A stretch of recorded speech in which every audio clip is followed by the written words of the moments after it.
Ayan guys, once again adilat kita Gandara. Yan akong main objective yan didi is to document this one. Ang dating at tulay hang Gandara. Actually kaduha ko na niya ng pag-vlog.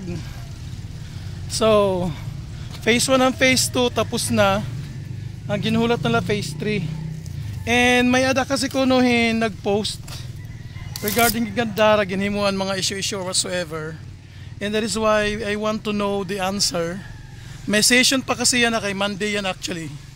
Natuman nga Monday, October 13 ang 2025. Pero may ko gin-indicate an adlaw para at least you know kung anong adlaw gin-take yung video.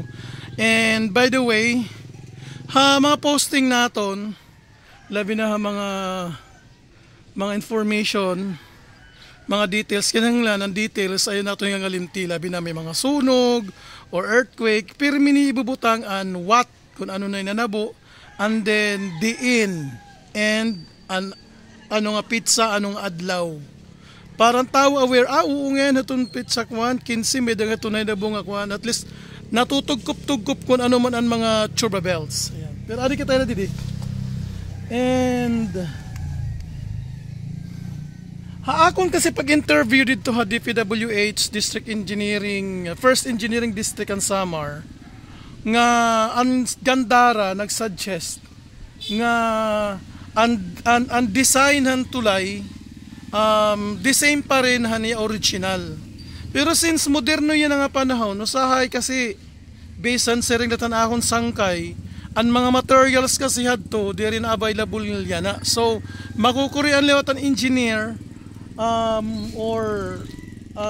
yun engineer nga pag provide ang klase material kay may naabot na akong sangkay guys. Come on. Ayan guys, ma-stapa na kita.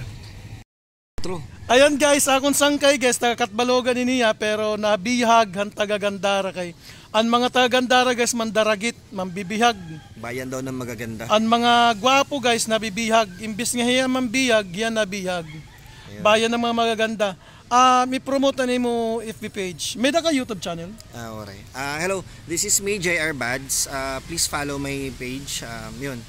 Ako po yung nag-post ng unang nag-viral na post about the Gandara Tulay. Kasi kine-question ko po, tsaka tinatanong ko kung saan napunta yung budget, ano nangyari sa Gandara Tulay, bakit ganito po yung nangyayari ngayon na katiwangwang lang siya actually. Kaya ilang taon na. Di na ako nan kuhan, ganun siya. Sana all. Kasi kailangan ko kasi bumili ng ng Rolls Royce na payong, may libreng kotse. Yung may payong. Guys, nagko-collab kami yan and magba-follow up on video didihan update na tulay ang Gandara.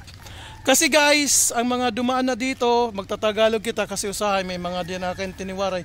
O ay mga kasi waray-waray na pag siniring tinagalog pipinirit bisa matigat panyakan. It doesn't matter kaya mo talaga atong kayakan, di ba? Ang importante lang na kapag yakan tayo ng tinagalog, okay? Kasi syempre mag-adjust gapon kita para iba nga din nakin tinatong lingwahe. So ito dito guys, maganda kasi to noong unang panahon, kasi pareho lang ito ng pareho ng tulay sa Calbiga. Panahon to ni Marcos. Almost the same sa Calbiga yung design. And we would like to to shout out ang mga taga DPWH nga tanan. This is not an attack kan iyo agency or opisina. Ang tanan nga lahat ng mga tulay na ginawa pa ni Marcos Senior, sana i-evaluate ninyo kasi delikado na talaga yan kasi may nakita din pa may narubat na nga tulay. Somewhere sa Bila ba to? Aurora. Nakalimutan ko. Basta yung bumagsak na may somewhere down the road. Ang pagwala. Oo. Nakita ko yun. Basta sa Luzon. We forgot. Kasi panahon pa yun ni Marcos eh. So the lahat design is almost the same. Ang mga tulay kasi ni Marcos, siyempre ilang taon na yun. Mas matanda pa nga sa akin yun eh. So kailangan ng ayusin bago disgrasya, makamatay ng tao. Okay, yun lang. Post ka yung post lang.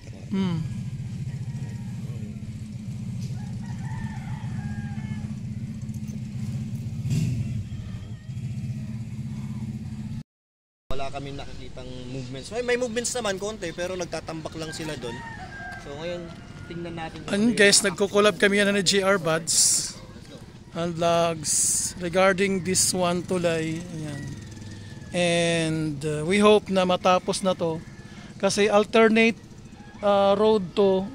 Kasi itong daan Maharlika before bukod lang sa diversion road. So kung dalawa na ang magpa-function, so mas maganda na ang flow ng traffic, di ba? And meron ng alternative na route. And para hindi mahirapan pagpunta ng hospital. Kasi ito ditong daan na papuntang hospital Kasi kung dumadaan pa sa sa may diversion road, mas lalong tumatagal. Okay?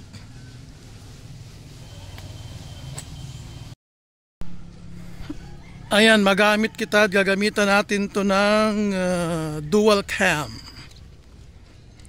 Actually, memorable tong yung tulay na to. Kasi ang Gandara talaga guys, this is my birthplace. We migrated to Catbalogan when I was 4 years old. Dito mga tumatalon mga bata before sa tulay na to. Ayan ang status niya.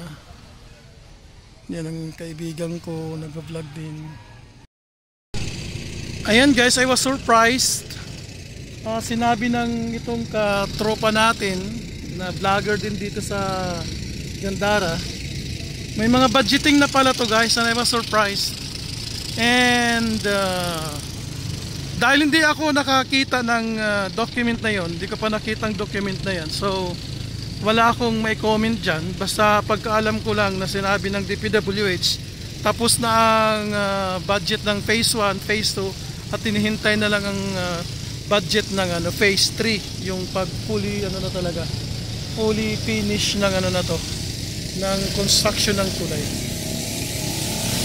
So wala akong may comment dun sa phase 1, phase 2 kasi di ko pa nakita ang documents kung ano bang report, kung talagang finish na 100% and the second phase. And so wala muna akong may bibigay na na the details. Kasi yung kaibigan kong nakakita yata ng document sa DPWH regarding sa phase 1 and phase 2. Ano ba nakita mo sa document? Sa document sa phase 1 which is sa pagsira. May nakatugyo Captain? Actually dahil sa public document online nasa website mismo ng DPWH. Ayun. Sa phase 1 nila which is I believe yun yung budget para sirain yung buong tulay kasi nga nasira to. So that is almost 37 million. So 100% na daw kung nakikita nyo, ewan ko lang kung 100% na sa inyo. Sa phase 2 naman which is that is the development, yung pag-ayos na siguro yung construction na budgetan nyo ng 86 million, almost 87 million. So nabudgetan yun based sa website nila 2024 pa is nasa 86% na daw siya. Anong site yun? Sa DPWH po, sa website ng DPWH. Anong site? Punta ka lang sa DPWH website, sa mga construction, ilalagay natin dyan. Ilalagay natin sa Sindakon. Tapos, i-search nyo lang yung Gandara. Search nyo lang Gandara, makikita nyo dun. Isa lang naman tong ginagawang tulay ng Gandara. So, makikita nyo agad. Maraming projects pero ito lang yung tulay lang talagang napansin ko talaga. Okay. Salamat din sa information na binigay mo. Ayan guys, adi kita mismo munisipyo Gandara, katatapos na ni Rasation. And umaro kita kopya nira resolution kasi may ada kasi before online, kumbaga it's a whirlwind, kumbaga may mga issue kasi guys. Pero this one, ang baton ini mismohan sangguniang bayanan Gandara about an ire-request DPWH sa basahon ko na guys tanggapan ng sangguniang bayan resolution passed by the 19th sangguniang bayan of Gandara, Samar during the first regular session held on March 6, 2023, the Sangguniang Bayan Session Hall, Gandara, Samar.